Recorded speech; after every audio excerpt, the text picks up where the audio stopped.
Loading. Loading. He's loading. Loading, loading, loading. And we're live. Oh my God, we're live. And look at all the stuff that's going on. This is so crazy. Hi, you guys. Oh, it's one of my favorite planets we're going to talk about today. I'm so thankful. I just had Trevor Hall just left the building. Trevor Hall left the building. He's laughing in the background. We just did a whole podcast on how funny he is. Not. How funny he's not. And he has Neptune in Capricorn, which makes no sense. I, on the other hand, have Neptune in Scorpio, which I will talk to you about.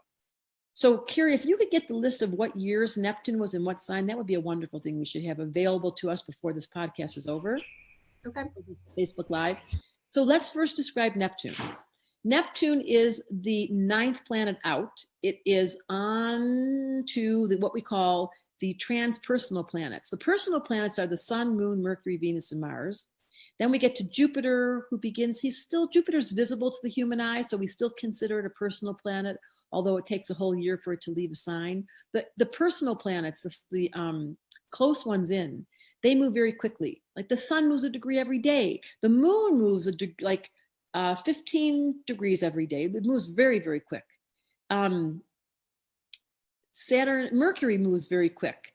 Jupiter, Venus, they all move very, very quick. But once you get to Saturn, which is in one sign for 2.5 years, then you get to Uranus, which is like 7 years. Then you get to Neptune, which is like 10 years. We're talking slow moving planet like that. That's supposed to make you laugh. Did it work? Neptune was found right at the turn of the industrial age at the end of the 1890s, just as we were coming into the 1900s. And this is such an interesting thing about Neptune. Neptune was discovered when they found cameras. And what cameras do is, in my book, The Missing Element, this is all my book is about, is really Neptune's right use is to have your observer on. What the camera does, like right now, you're looking at me, I'm looking at me, it's kind of boring.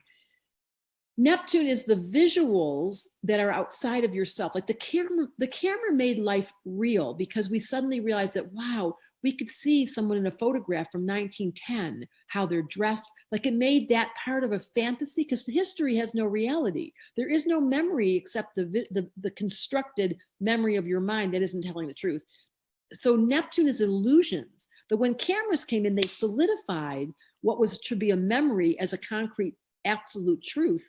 And so Neptune goes between, as the camera came in, we started to make the other worlds real. So one was time travel. Neptune rules a bit of time travel. You go between the worlds with the camera, or better known as cameras tell stories, like the story of the Wizard of Oz. If I say Dorothy, it's an imaginary character. She doesn't exist. But if I say Tin Man, you think, or I say the line and he says, little courage. How do you do that one? What's the song that goes with that again? I wish I remembered it. I only had a little bit of courage. Kira, you're not helping me. I don't know either. You know, the lion. Anyways, but I can't think of it. That's Neptune. If I say the Tin Man, or I say Dorothy, or I say Toto, you conjure up a visual. Neptune rules, first of all, it rules altered states, other worlds, memories and stories that are left to your memory, which is not accurate, but you conjure up or you make stuff up based on that memory. Now, cameras help solidify it, but before Neptune was found, we didn't have a relationship with the invisible world like we do now. And this is an announcement. About, I want to say 7 years ago, Neptune went into Pisces.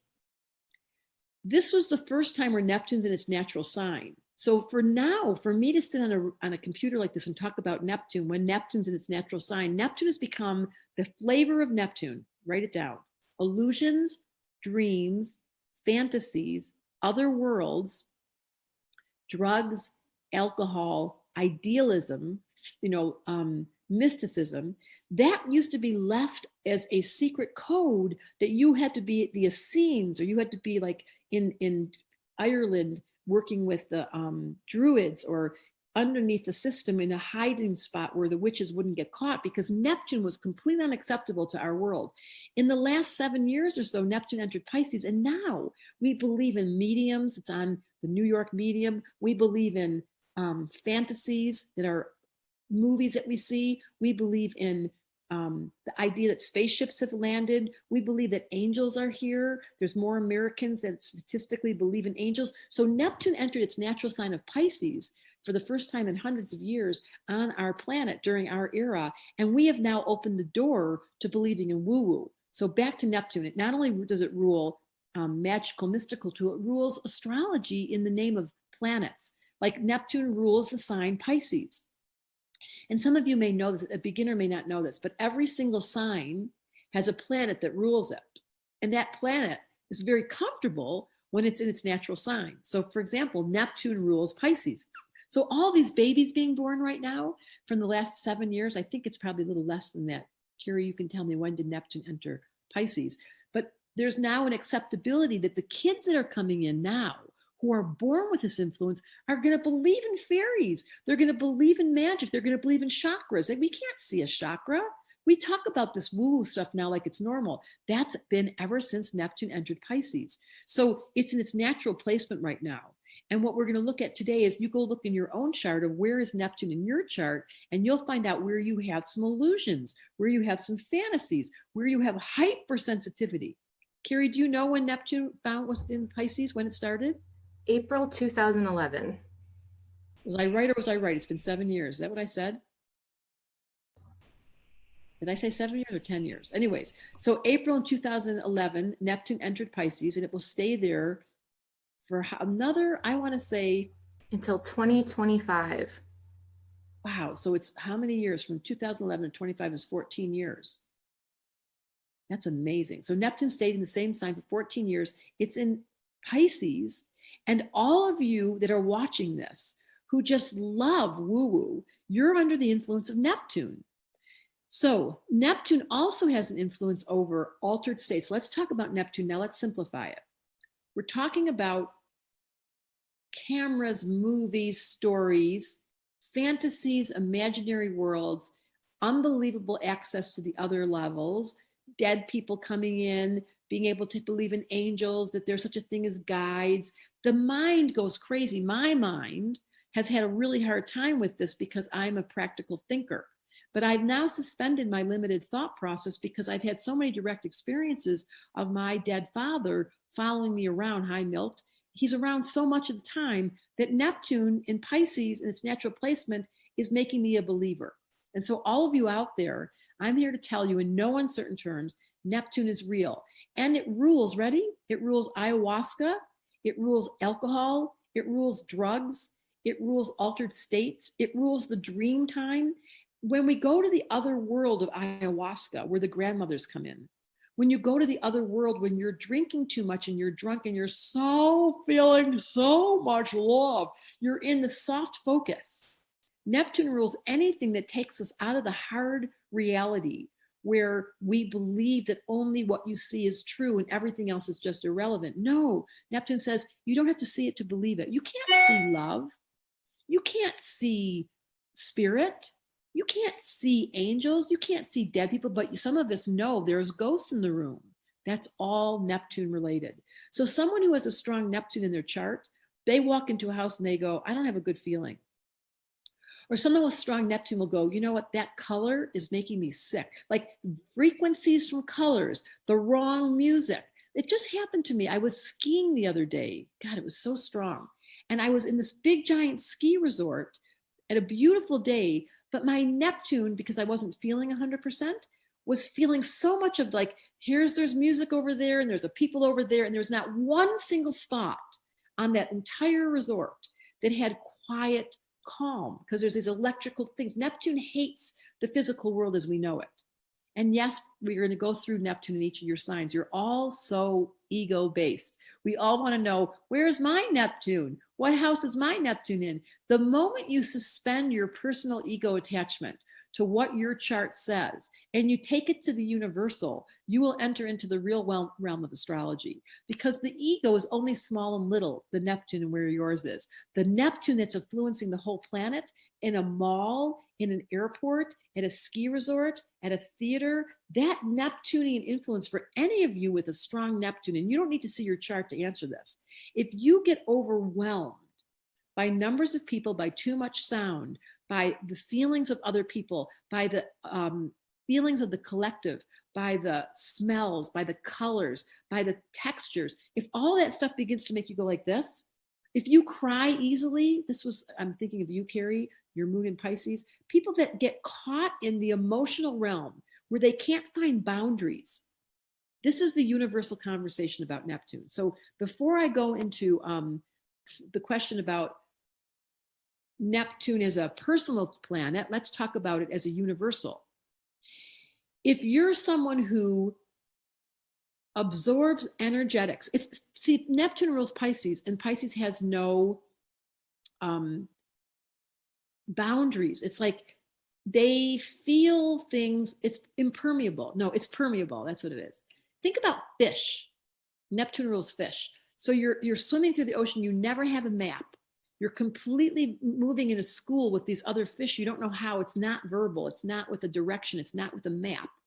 And you're following the wind, or in this case, the water, and you're completely at the unconscious level. Neptune rules the unconscious. And so in the dream state, I had these such cool dreams last night. In the dream state, Neptune speaks an entirely different language because it's not bound to the world that we live in. It's not linear, it's not logical. And guess what? In the tarot deck, it's the hangman.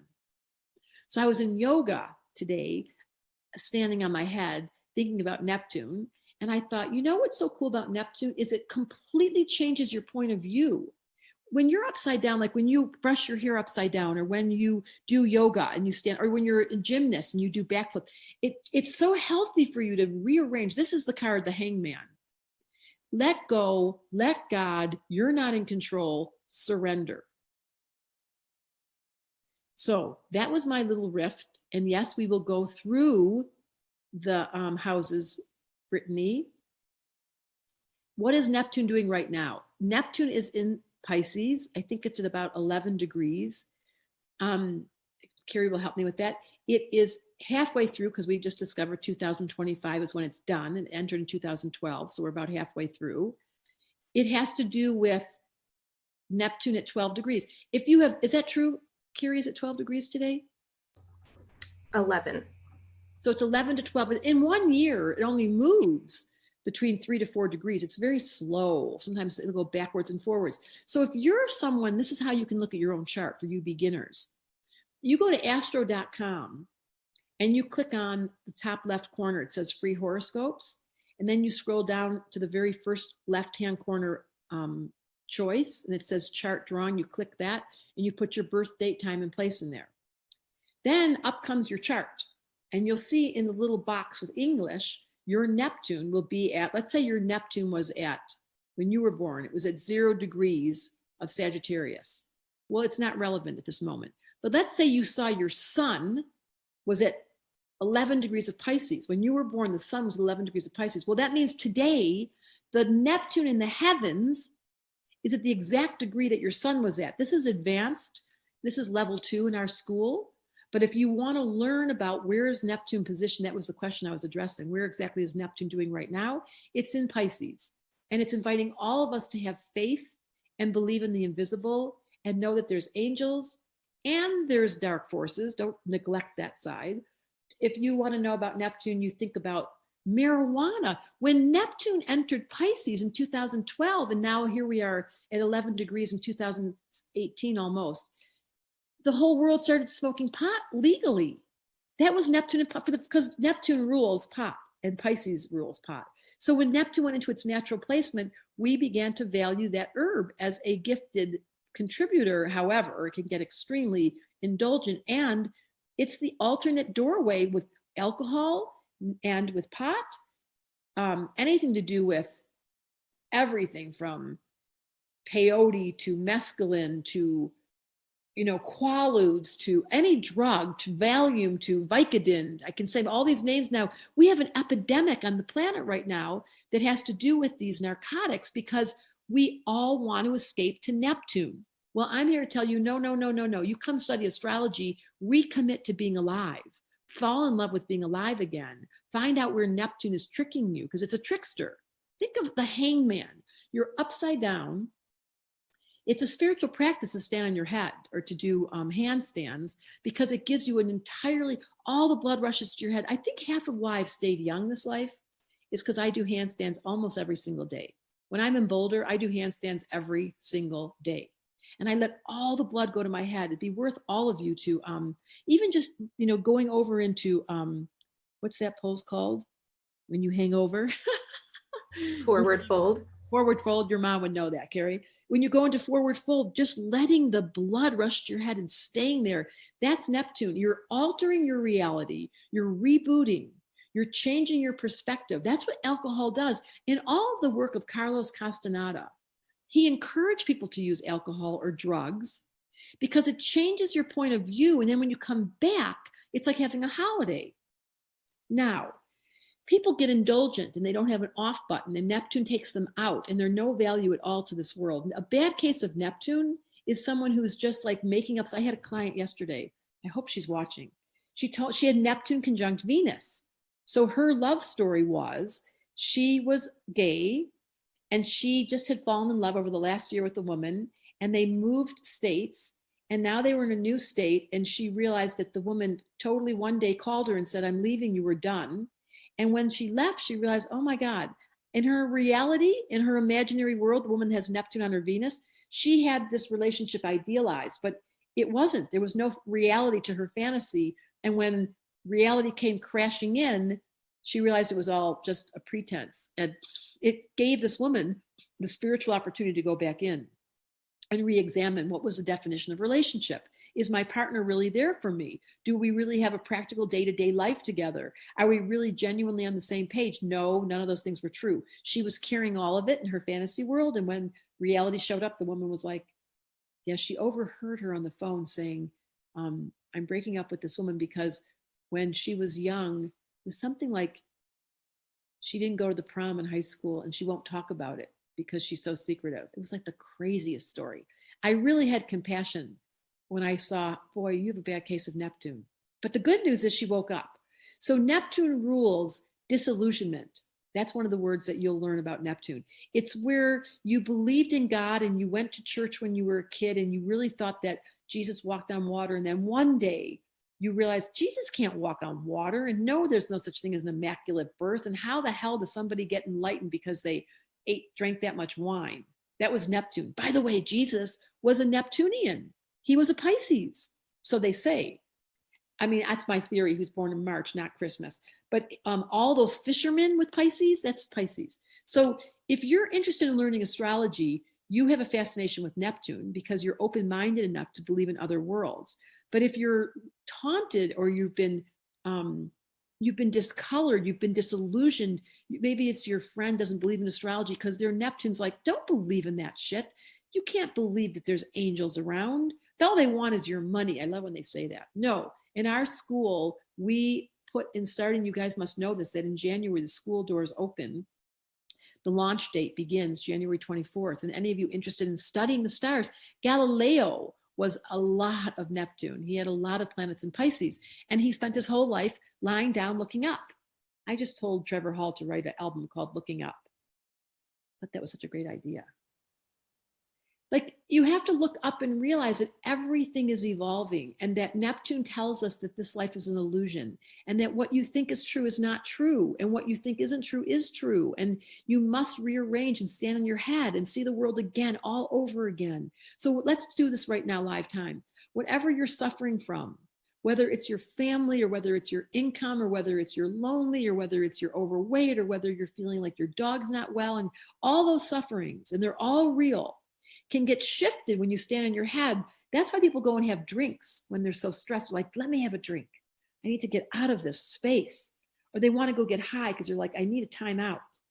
That's a bad case of Neptune. Is I don't know when to stop doing that. A good case of Neptune is I need to change my point of view. Whew, was I on a roll or what? Okay, let's talk about Neptune transits. Neptune goes over your sun. If you're 11 degrees of Pisces, anyone out there, Pisces rising, Pisces moon, Pisces, you're in a very sensitive activation point where you're opening up to spirituality. Now, some Pisces with Neptune sitting there. So they get so disillusioned, they don't even want to talk about it. They just like forget. I had a client say to me, I'm done with this spiritual. After this astrology reading, I'm done with all this stuff. Well, good for you. Neptune said, come on down to earth and get rid of all the woo-woo. On the other hand, Neptune can come over your sun, your moon, or your rising and make you go, oh, I totally had one of those Jesus experiences where I saw him, or I had this experience where the Kundalini energy went through my body, and now Neptune just got my attention. I do believe in God. Goes one of two ways. Neptune in your natal chart, when it goes over your ascendant, that if it's transing your Pisces rising, that can make for illnesses. It makes for alternate states. It makes people feel spaced out. But I was personally born with Neptune on my ascendant. So if Neptune, let's go through them. If Neptune's in your first house, and you can go find out, how do you find out? Astro.com, free horoscopes, click on the very first category in the left-hand corner, put your birthday, time, and place in, continue, up comes your chart. There's a box with English. You look up Neptune. It looks like a tuning fork. It looks like a pitchfork. We should have had visuals for this. It's a tuning fork, literally. You go on your chart. In the middle of the chart, there's numbers from 1 to 12. Where's my Neptune? Oh, my Neptune's in the house number 1. If Neptune's in the first house, your body, I have this, must be tended to because you might be sacrificed. So the short answer is wherever Neptune falls, whatever house it falls in, there can be a sacrifice, a sensitivity, a surrendering, a disillusionment, a request by spirit for you to really pay attention because you're out of this world and you've got to come on down. So Neptune in my first house meant that I can't eat like other people. I don't have the same bandwidth. My Neptune's in the first house. My body either is sacrificed or it's a refined tool, which is what my body's become. Very sensitive. Neptune in the second house. You have an issue with money where you just dream about it and you make up stories. I have this friend in Hawaii that keeps saying, I'm going to win the lottery. That's Neptune in the second house. They just make up stories. Or money comes and goes and it doesn't seem to stay in your hands. You can't seem to ground easily. Neptune in the third house, your mind, it's the house of the mind. Your mind is dreamy and it's mystical and you have a natural interest in astrology and magic, but it's hard for you to retain things or sustain things because there's a sacrifice, there's a weak link in Neptune land. Neptune in the fourth house, your family may have been addicted or had drugs involved, or there was a sacrifice where one of your family members died, or somewhere you had to be given permission to really feel your feelings because you're so sensitive. Neptune in the fifth is a sacrifice around love affairs. It's romance. It's the fifth house of love, and somewhere your creativity didn't get fulfilled, or you're a great musician because you're using your Neptune in the house of creativity. Neptune in the sixth house. Now that could be health problems. It's the house of health where there's some sacrifice around some illness that may have come to you as a kid that you're karmically having to deal with. Neptune in the seventh house, you may have more than one marriage, or you may have some illusions about marriage, and you're learning more and more about how to deal with the fantasy of what you wanted versus what is. Neptune in the eighth house, you're a sexual creature. You use sexuality to go to other worlds. You have a relationship with Tantra, or you've understood that this is not just sex, it's actually a doorway to spirituality. Neptune in the ninth house, you have a very strong spiritual appetite. You have a philosophical seeking that is open-minded to every kind of religion, because Neptune rules religions, and the ninth house is religion. Neptune in the 10th is you could be a photographer. Neptune rules cameras. You could be a mystic. You could be a channeler. You could be a psychic. You could be an astrologer, Neptune in the 10th house. Neptune in the 11th is you can't stand groups of people. Now that's a sensitivity to like, don't let me be around too many people because they start to make me feel like I'm being overwhelmed by stimulus. And then to your point, Barbara, if Neptune's in the 12th house, Betsy, or lots of planets in the 12th house, you're a natural medium. You're a natural psychic. You're interested in all this woo stuff. And there you have Neptune through the houses. Facebook Live brought to you by Debra Silverman just before the New Year's in 2017. Oh, Neptune's going to be in Pisces in 2018, and the magic will continue. But you guys have to come study. This is me giving you like, I feel like I'm giving you, you know how when you walk through the mall and they let you taste the food and then they want you to come back and eat more? I'm giving you a little taste. And then if you collect all these videos, you'll know all the planets really well. Neptune, brought to you by televisions. It rules cameras, it rules music, it rules sleepy time. Oh, I love Neptune because I love to go to sleep. It rules the other states. It rules classical music, ballet, anything that's super refined. Like connoisseurs of wine, connoisseurs of chocolate, connoisseurs of pickles. Any Neptunian person, they're like, no, you have to have the best. Neptune's like the refined frequency, the higher octaves of esoteric law. Neptune rules Alice Bailey because she channeled Dwa Cool. That was so Neptunian. Okay, how did we do over there, Carrie? Awesome. Lots of people giving likes and hearts. We have about 125 people here with us live. And I think you hit most of the questions. I haven't seen any more come through. I love this question. How can you talk about what makes a planet strong? If you have a strong Neptune in your chart, you learned how to meditate, you learned dance when you were young, you know how to do yoga, you know how to respect your body, you don't indulge too much in drugs or alcohol, you're moderate, you know how to pray, you value churches, you go into temples. That's a very healthy Neptune. You pick up on people. Sometimes because I have Neptune on my ascendant, sometimes when I'm in someone's house, I can feel their energy in the walls. Is that weird? My Neptune's strong. I get a lot of information in dreams. I had a series of dreams last night that talked to me. But you got to speak the dream language, and most of you don't. And that's, Carl Jung was a Neptunian mystic. My friend Larry, I hope Larry's watching this, he is so Neptune. He calls it nipple, nepple, nepple, neppleton. That's kind of Neptune. Like they may have their own language. Like he has friends' names that he makes up when he wakes up in the morning. Good morning, Carly Tonkatinka. Like you're like, what? That's so Neptune. Like, they just say things and you're like, wow. Are we on the same planet? And I love that quality. Okay. Thank you. Time's up. It's exactly on the hour. How did I do? Oh, no, we didn't go. But anyways, we're on the hour now. Carrie? You got it all. It was awesome. I love Neptune. And I put the link in the comments for anybody who wants to join the waitlist for Applied Astrology. So make sure you click that link, give us your information, and we will tell you as soon as the course opens again. Yeah, what a beautiful day in the neighborhood. I can't believe how much I love Neptune. I wish that Neptune could find it safe to appear on Earth and tell us the truth about the other worlds and the intergalactic communication process, and be able to let us stop feeling so separate, that the veil would lift and we would have access to the dream time and live time, to time travel, to seeing movies that were part of another reality, to being able to slide inside of time and let moments get big and small, and be able to have poetry fall out of our mouths like water falls off the waterfall. Like just, I love you, Neptune. And I love you, Carrie Morley. I love you too. Bye-bye. Good afternoon.